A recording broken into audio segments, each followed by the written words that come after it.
A long time ago, like over 10 years ago, I became really fascinated and obsessed with an artist and producer named Noah 40 Shabib. 40, as he's known as a producer, is the guy behind a lot of Drake's sound and the general chill, icy, muted, subdued hip-hop production style of the late 2000s, early 2010s, and honestly throughout the entire 2010s as one of the key musical brains behind Drake's sound and the sound of a lot of Toronto music, at least hip-hop and R&B. He was one of the most influential producers for my style and for what I was trying to do. This setup right here is a setup I used to make a beat using 40's very own keys, 40's very own drums, and some additional machine drum kits and other plugins. I was really inspired to make a beat that would fit the modern R&B sound, but also work as an homage to one of my favorite producers. And huge thank you to Mick Benjamins and Native Instruments for giving me this M32 keyboard and 40's very own keys and drums, which let me have a really nice workflow for building out this track. So you can tell 40, not only influenced my musical style, but also my aesthetics. I am bald under this hat.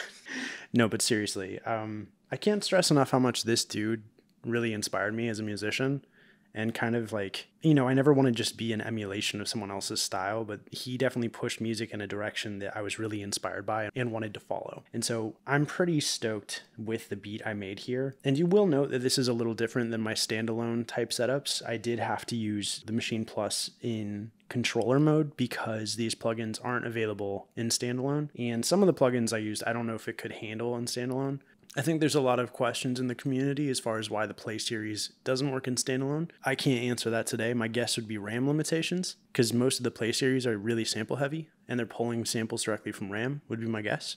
But yeah, this dude was hugely influential for the type of music I wanted to make and really inspired this beat. And so you maybe have seen other videos referencing 40's very own keys and drums.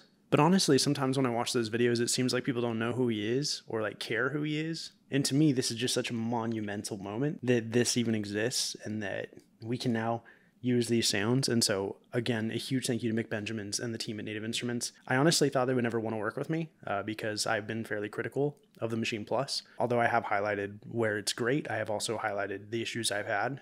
And I think it's really cool that as a company, they were willing to give me this keyboard, give me access to complete 13 Ultimate, give me 40's keys and drums, and with no strings attached. Like, I can make whatever I want to make. They didn't ask to be shouted out. I just, for the interest of full transparency, I'm letting you know that I got these for free because in my Machine Plus original video, I said when people get stuff for free, it changes how they view the value. And so I just want to be transparent. This was free, which is amazing. 40's keys and drums were free. I already had complete 12 standard, but they gave me complete 13 Ultimate Collector's Edition, which is nuts. And so yeah, that will probably shape my value perception. And so you should know that. I do want to show you this beat I made and just kind of walk through it. The first sound is this 40 Lake pad. And this was the first chord that I played at the very beginning of the song. This little progression, and it really inspired me.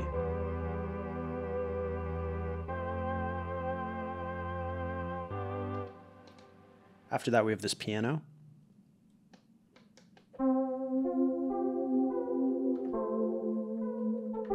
Which with this layer configuration actually sounds a lot more like a synth to me.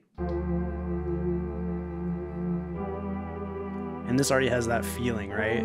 Like this already feels like a 40 beat. I added another 40 piano.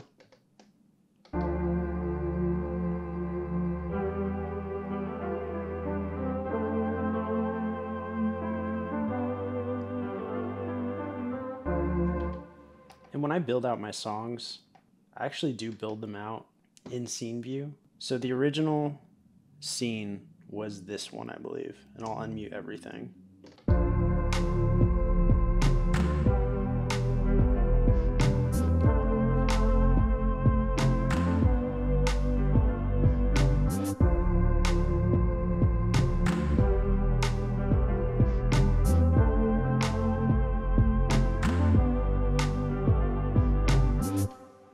And so yeah, this includes this this kit, which is a 40 kit. It includes this kit, which is one of the machine groups. And then it includes this bass, which is a massive bass.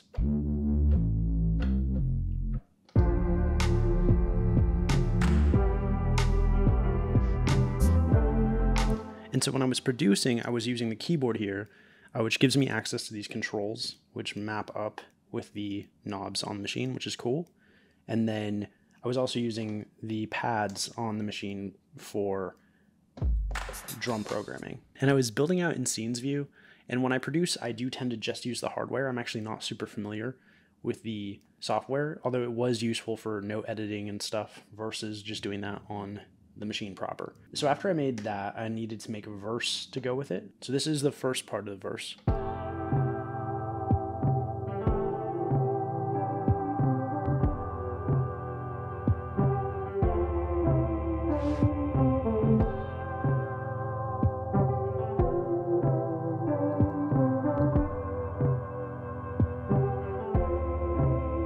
Second part.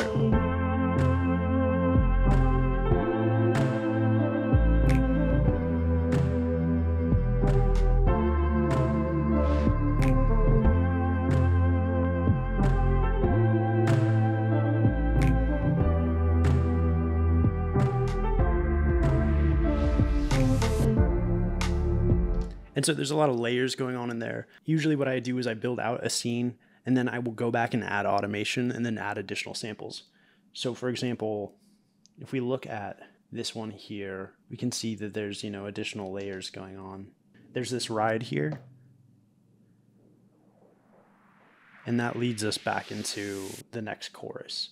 And so after I had this initial chorus, I wanted to build up the chorus. So I added another layer.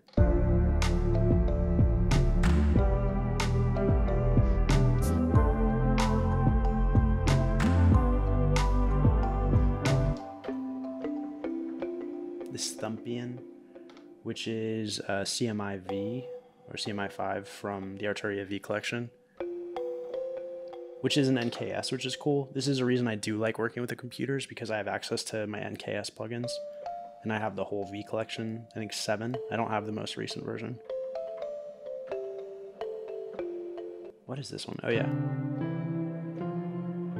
This last little key, a hybrid keys, which again is another one that's not in standalone, but using this workflow, I was able to access all of my plugins, which is pretty cool. It's definitely an argument for using just the Mark III rather than the Plus, but something I want to try down the line is to resample some of this into audio and then have the ability to play live with effects and stuff standalone this track on the machine. So once I had this version of the chorus,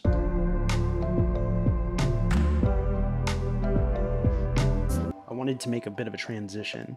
And so I add that final piano I showed you, and I kind of do a build up where you could have like an interlude part. So what you say again? What you mean and where I end? Have it kind of build up. So far apart. What I need to know. And then it goes back into this. And it has a higher little piece of this thumpian. And this guy has some EQ on it, which I actually just used for automation in that mid part, and then Realm and Replica XT. And so I then kind of made a stripped down version of the chorus, and I kind of built out the progression of this beat, and I'm really happy with how it came out. If you enjoyed this walkthrough and you're interested in more videos, consider liking and subscribing. To everyone who's already done that, thank you so much. Your support really means the world to me, and it's helped me build out this channel and get to the point where I'm even getting, a free keyboard and some free plugins to showcase. It's really cool. And again, being able to work with these exact sounds that were designed by one of my favorite producers is just so cool. So I hope you enjoy this beat I made, and I am going to probably be sharing it with an artist I really like and see if she wants to hop on it. So we'll see. That could end up being a real song, but you get a little preview of it here, and I hope you enjoy.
I love those sounds.